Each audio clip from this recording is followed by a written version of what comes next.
La mission de la Cour de justice de l'Union européenne est de s'assurer du respect du droit de l'Union dans toute l'Union européenne. Comment assure-t-elle cette mission? Cette institution unique est, en réalité, composée de deux juridictions distinctes. La Cour de justice, qui est la juridiction la plus élevée, et le tribunal.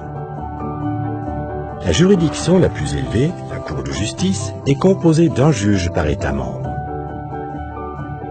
Les juges ne statuent pas sur toutes les affaires. Chaque affaire est attribuée à une chambre. Le nombre de juges présents dépend de l'importance ou de la complexité de l'affaire. Les juges sont assistés par des avocats généraux. Tout comme les juges, l'avocat général siège à l'audience et entend les parties. Il rend alors ses propres conclusions en toute impartialité en proposant une solution aux juges, avant que ceux-ci ne tranchent le litige eux-mêmes.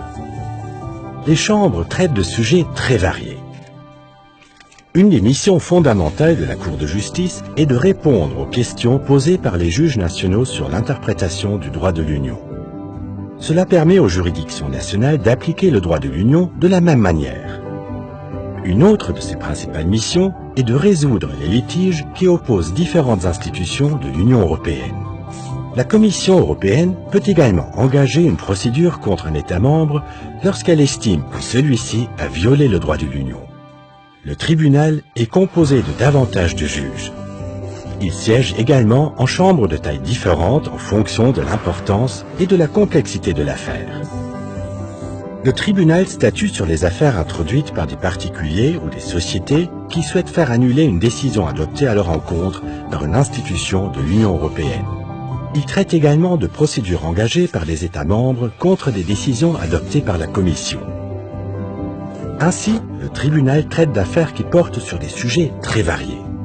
L'essentiel des affaires concernant le droit des marques, le droit de la concurrence, la réglementation agricole, ainsi que la législation antiterroriste et les sanctions applicables dans ce domaine. N'importe quelle langue officielle de l'Union européenne peut être utilisée devant les deux juridictions. Et la Cour de justice fournit les services de traduction et d'interprétation en cas de besoin.